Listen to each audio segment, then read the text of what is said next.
I'd like to call the meeting for the Act 34 hearing to order. I'd like to welcome everyone that's here this evening and thank you for your attendance. At this time, I'm going to turn the meeting over to Mr. Scaboria. Good evening. I'd like to welcome everyone as well. And first, I'd like to introduce the individuals that are here in the front of the room. Dr. Charles Amuso is our acting assistant superintendent, consultant for the Boyertown Area School District. We have David Zablowski, who's our business administrator for the Boyertown Area School District.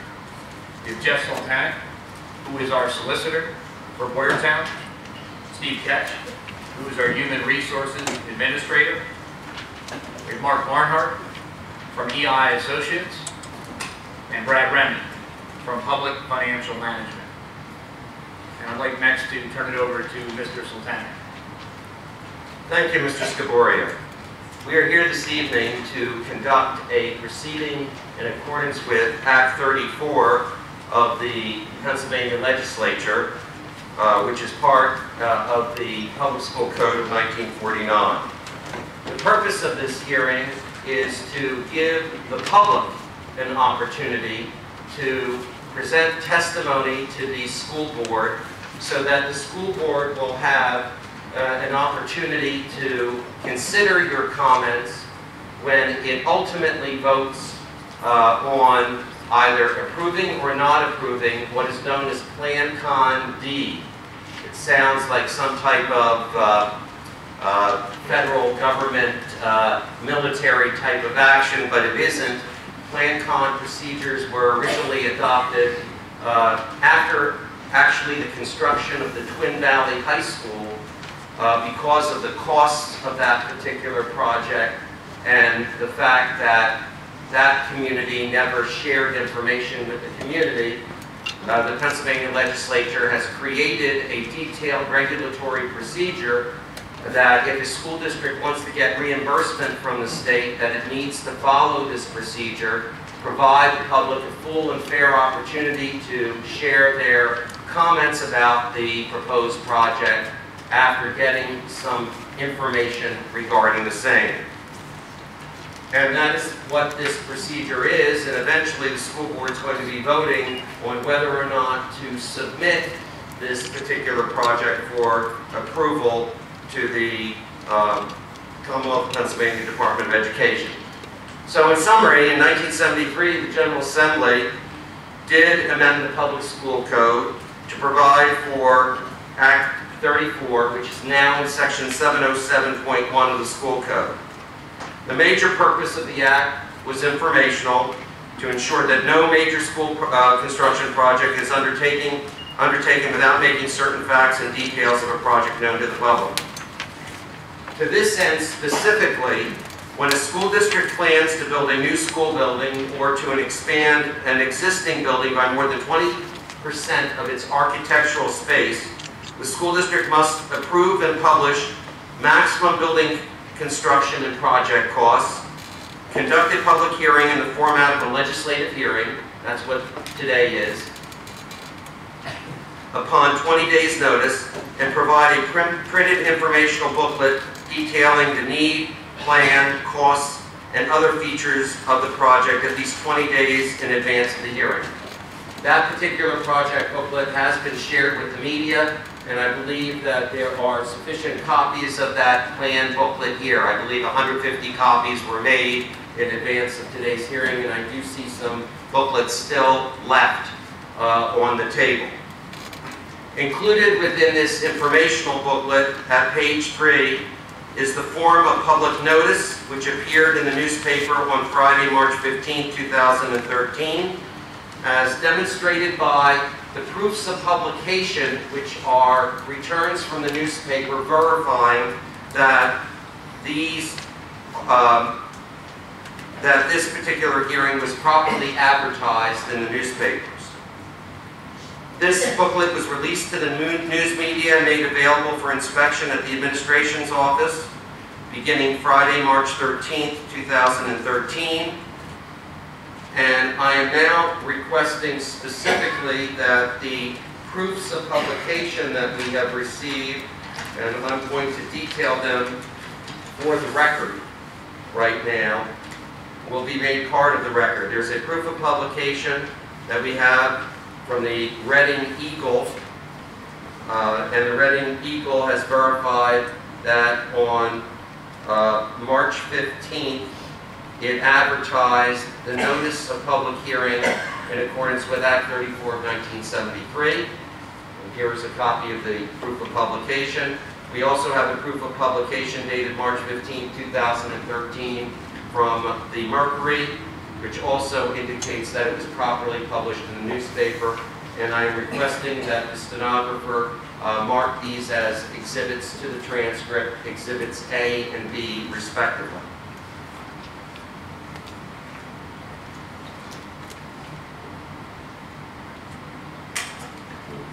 Now, you might notice that our school board is not seated at the front of today's table. And the reason for that is this is a legislative hearing, and the purpose of the hearing is not to give the board an opportunity to share its viewpoints, but to give the community to share its viewpoints. And in the notice of public hearing that has been projected on the screen, this is what was advertised in the newspaper and incorporated in the booklet that you have. The board did adopt a maximum project cost for the project of $55 million and a maximum building construction cost of $24,153,200.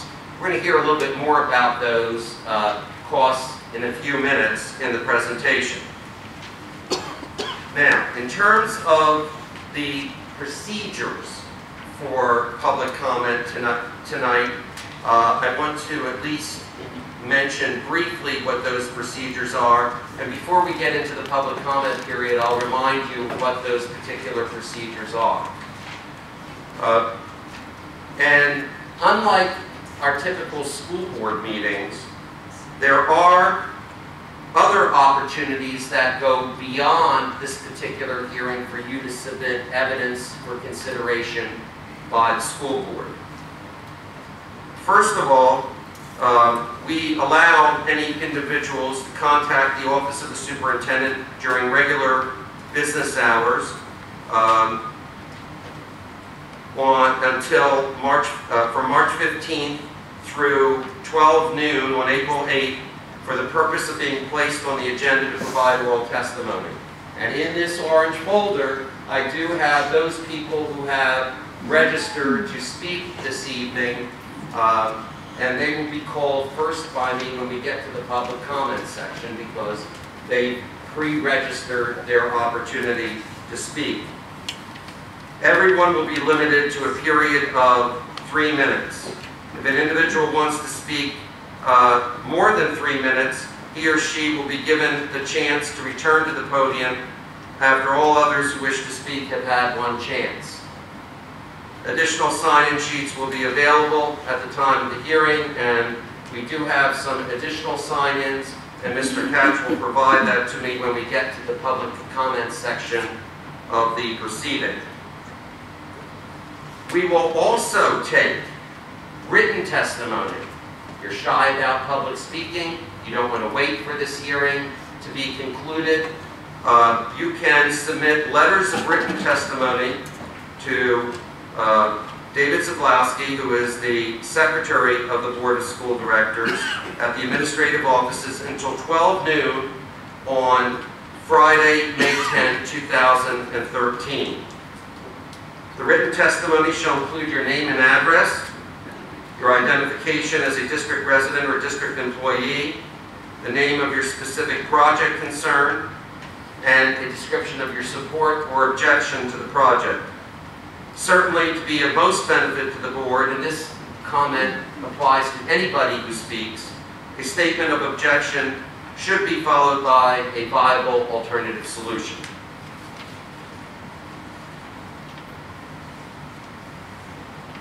The next item on the agenda is to go over the project history and need for construction. But before that, I want to remind everybody that these this hearing is being stenographically recorded. So nodding your head will not be recorded in the transcript, which will be eventually submitted to the Pennsylvania Department of Education. Try to speak clearly and slowly enough so that our stenographer can hear you and members of the public here can hear you in your presentation. And with that in mind, I'm turning the proceeding over to our acting superintendent of schools, Mr. Scaboria, who will talk about the project history and need for construction. Thank you, Mr. Sultanic. I'd like to refer everyone to page 6 in the booklet. And for the record, I'd like to highlight a few of the items that are listed on this page. The Board of Education commissioned a study of the school's facilities in response to an increase in student population projections. This study indicated a continuance of the increase in student population and identified facility and educational needs. Specifically, the need to ensure that all students develop the knowledge, skills, and attitudes to enable them to reach their full potential as productive and responsible citizens and provide diverse educational opportunities. Following receipt of the information in the study, an extended dialogue was developed, which resulted in the selection of one of the options for implementation. The elementary and secondary facilities are reaching maximum PDE building capacity standards. Several grade level alignments were investigated and addressed. It was determined that the grade level alignments would be changed from a K6, 7-9, 10-12 grade structure to a K5, 6-8, 9-12 grade structure. The Board of Education determined that the Boyertown Area Senior High School would be redesigned with necessary additions and renovations to accommodate the district's goal of adding 9th grade to the existing 10 to 12th grade building while providing students with a 21st century educational environment. The additions and alterations required to accomplish the district's educational vision will have a focus on sustainability, with the project seeking a minimum LEED Silver certification. And with that, I'd like to turn the presentation over to Mark Barnhart from EI Associates, who will provide additional information. On page 8 of your booklet are the project options that were considered by the school board that were part of the feasibility study that was required for a plan-con project. Page 7, yes, right, page 7. On page 8 of your booklet, the option that was chosen is option number 5. That would include the high school additions and then future elementary construction as needed to address the growth in the school district as it occurs based on the enrollment projections that were done by Pennsylvania Economy League and also updated by EI Associates. On page 8 of your booklet is a sheet from the plan-con documents that were submitted to the Department of Education that outlines the summary of owned buildings and land in the school district. This was part of the plan-con A submission that was made to the Department of Education. So the next page, page 9, addresses the senior high school site description, and the existing Boyertown area senior high school lies within Berks County in the borough of Boyertown. The building site is 70 acres. The site is bordered by residential property, and it's adjacent to the District Education Center and to Colebrookdale Elementary School.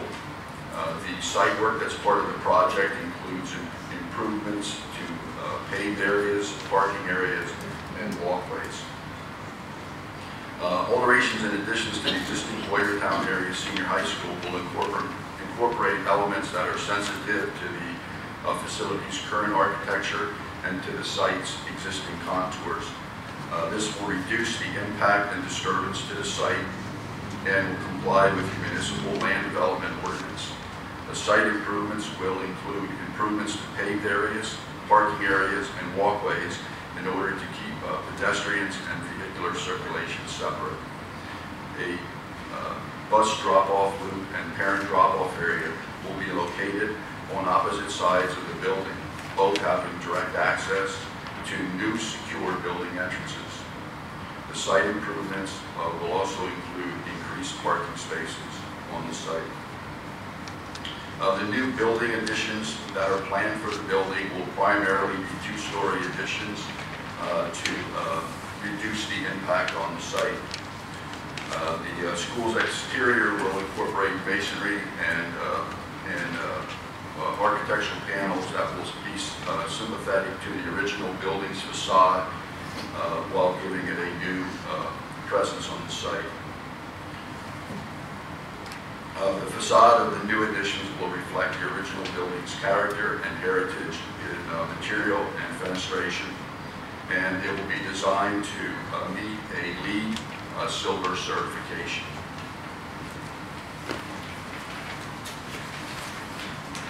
The next page of the booklet, page 11, is the site plan for the project. And on that site plan, you can see the blue areas are indicated as new construction. And on the site, the dark gray areas are new paving and new parking that will be added to the site. Page 13, the Boyertown Area Senior High School was originally built in 1920 with subsequent additions and alteration projects in 1930, 1955, 1977, 1992, and 1996. The 1920 and 1930 minor portions of the existing building are three-story ordinary protected construction. The building met current construction codes at the completion of each of the building projects. Updated construction codes have been adopted since these building projects were completed, and they have all been evaluated and applied to the new additions and the major renovations to the project. The International Building Code, Americans with Disabilities Act, and also recommendations by the Department of Education require all buildings during a renovation project to be updated and to meet current standards and codes. This is required in order to receive reimbursement from the state. The building systems will also need to be updated as part of this project in order to meet current standards and codes. The mechanical, plumbing, and electrical systems of this building are operating beyond their useful life expectancy. The Boyertown Area School District, after considering several options, has determined that the Boyertown Area Senior High School would be redesigned with the necessary additions and renovations to accommodate the district's goal of adding 9th grade to the existing 10-12 grade building while providing students with a 21st century educational environment. On the next page, you can see the floor plans to the building. And this is the floor plan that was submitted to the Department of Education and shows the recommended additions to the building. The next page is the second floor of the building.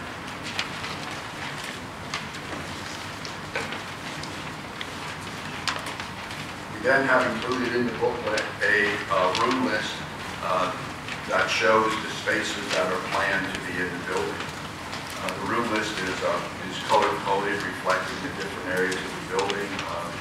The blue is the administration and guidance counseling areas of the building. And then, as you move through the room list, the design of the building is incorporating a academy structure into the educational program. And the first academy is shown as the developmental and health sciences. And part of our planning process, we have listed the rooms that would be part of that academy. The next area of the building in the design is the visual and performing and fine arts. That's shown in the purple color. And this is a room list of the spaces that will be in that academic area of the building. These 2 pages on page 24 of the booklet shows the spaces that would be incorporated into the design for the STEM Academy. And page 25 is the room list of the Entrepreneur Academy that's planned for the building. Also in the building are some district support areas to support the entire district, and that is shown on page 26, which includes the district information technology area of the building and also district printing area.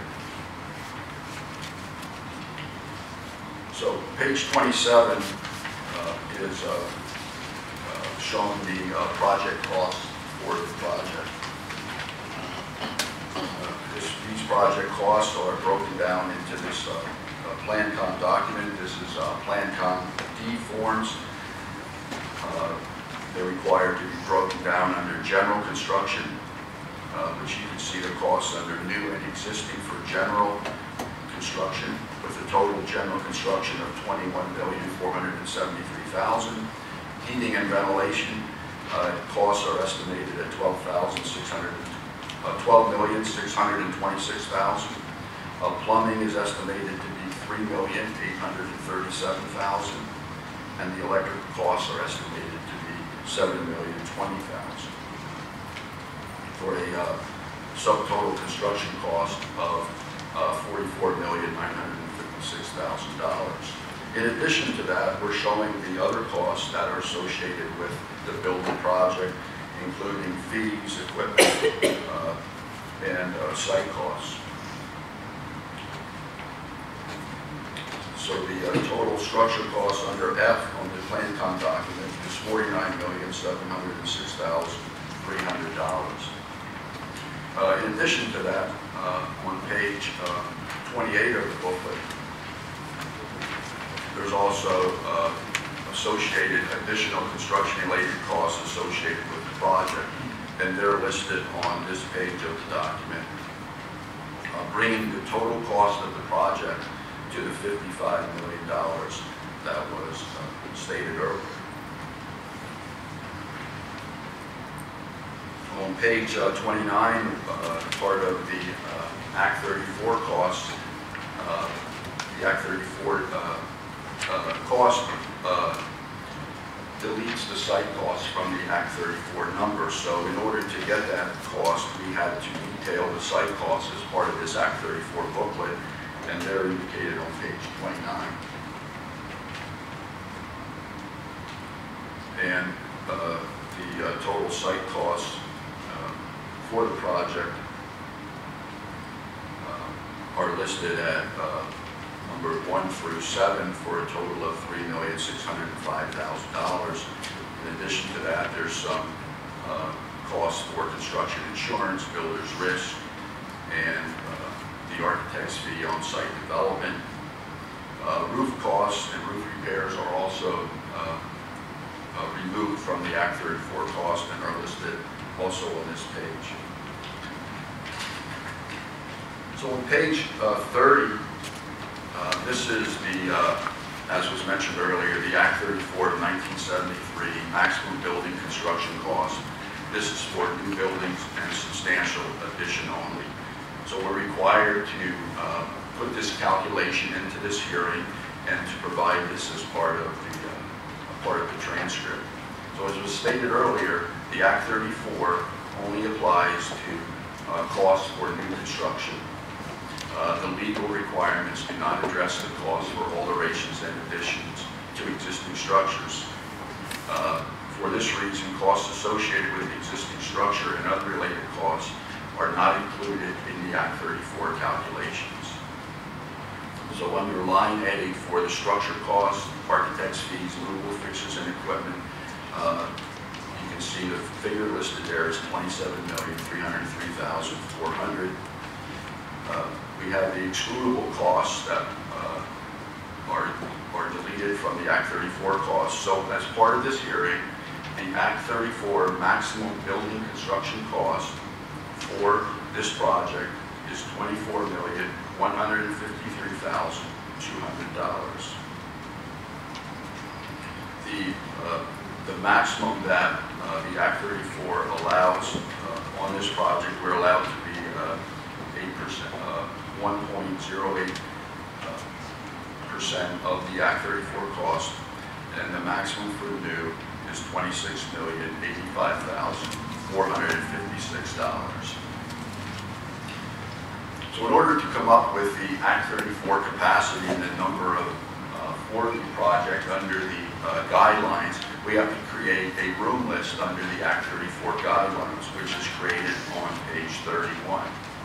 Now, this room list is not to be confused with the actual capacities of the building. During the presentations that we've conducted at school board meetings, we've listed several capacities for these buildings.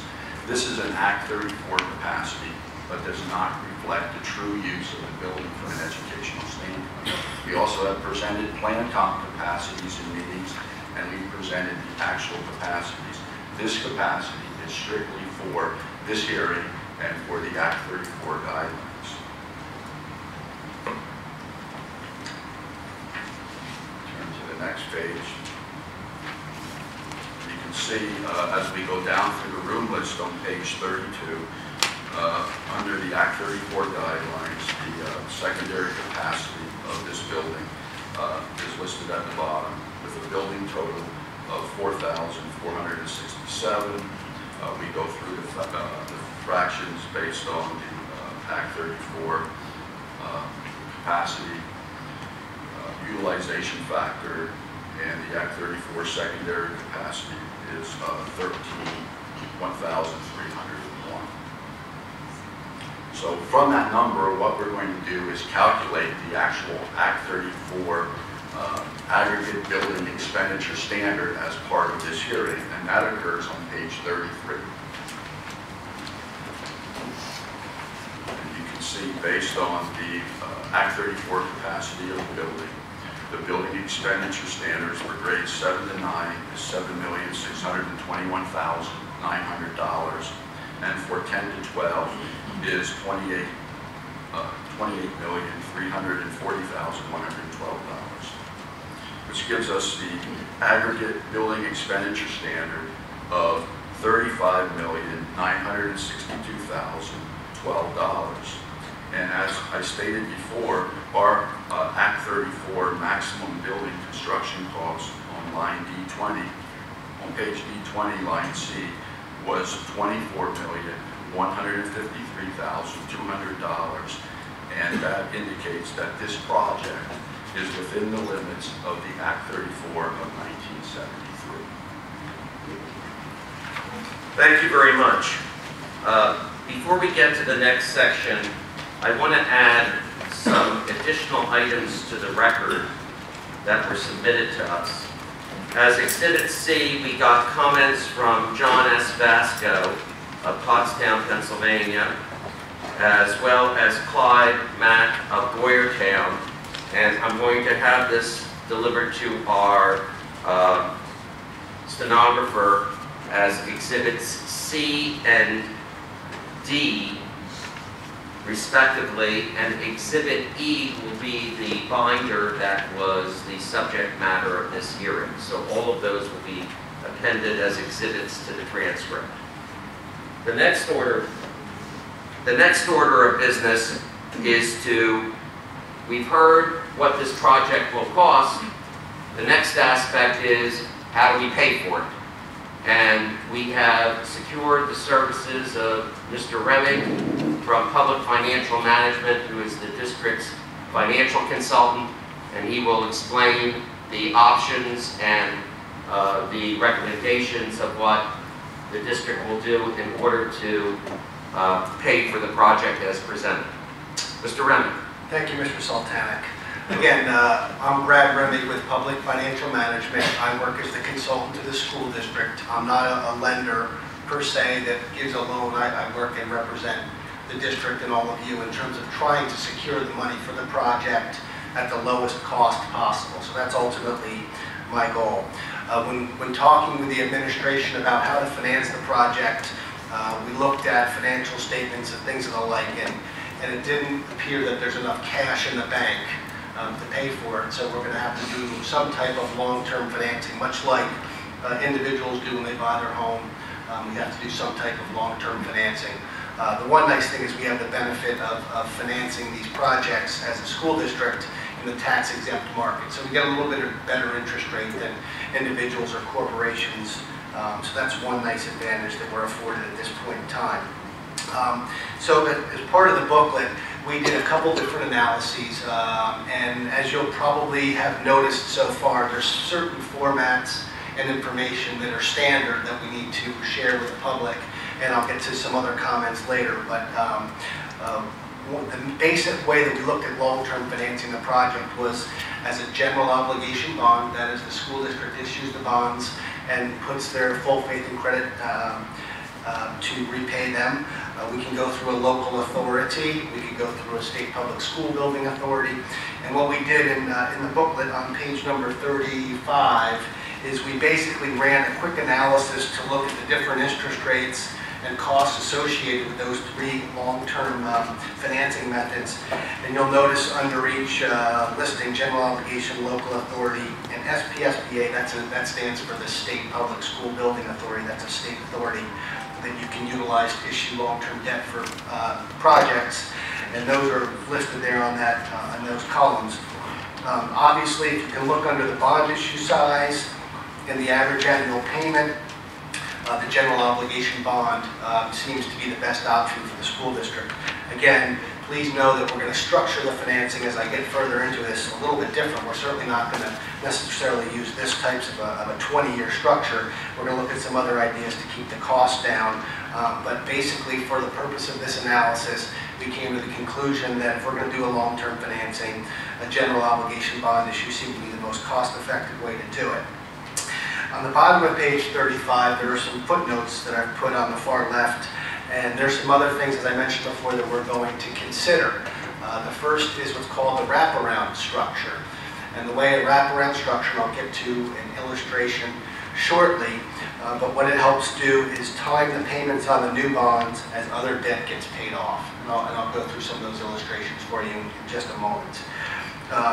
The other thing that I mentioned earlier was that we didn't appear to have enough cash to pay for the project, for the cost to pay for the things that was described by Mr. Barnhart, but we are going to use some cash, we think some cash reserves, to help us make some debt payments over the next few years until other debts get paid off. So we're going to try and tap into some of our cash and reserves in that way, so as to minimize, again, the millage impact that we have here in this booklet. Number three is that the school district has a very strong AA credit rating. That also played into the fact why we were suggesting a general obligation bond. Back years ago, when school districts weren't rated as highly, we used to have to go out and buy insurance, much like home mortgage insurance, but we're not going to need to do that in this case. We think with through this process, we're going to be able to put, just based on our own credit rating, we're not going to need enhancement.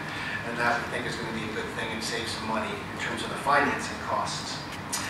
Page number 4, we've put in here, and I'll just give me a second, I'll get to there in a moment, but we're looking at possibly financing these in 2 pieces. A $33 million bond this year if the board decides to go forward, as well as in 14, another issue as we get closer towards getting all the final costs and so forth, but we're anticipating this to be done in a 2-step process. On to page 36, part of the reason we're here tonight, as was alluded to, is that by going through PlanCon, the district will receive some reimbursement from the state through the PlanCon process. Based on early calculations and working through the forms with Mr. Barnhart, EI, if you read through that paragraph on the top of page 36, we're going to get about 20 cents, 20.06 cents on the dollar in terms of reimbursed. And the way it works is the school district would borrow the money, make debt payments, apply for reimbursement, and then we'd get about 20 cents on the dollar back in terms of reimbursement from the state. So that's going to be helpful.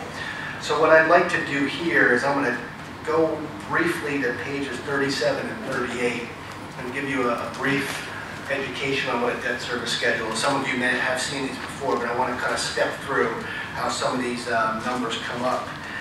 Page number 37 is the debt service schedule for the first $33 million. We've made some estimates in terms of what interest rates are. Okay, we kind of put a little bit of, in column number 3, what the different interest rate is.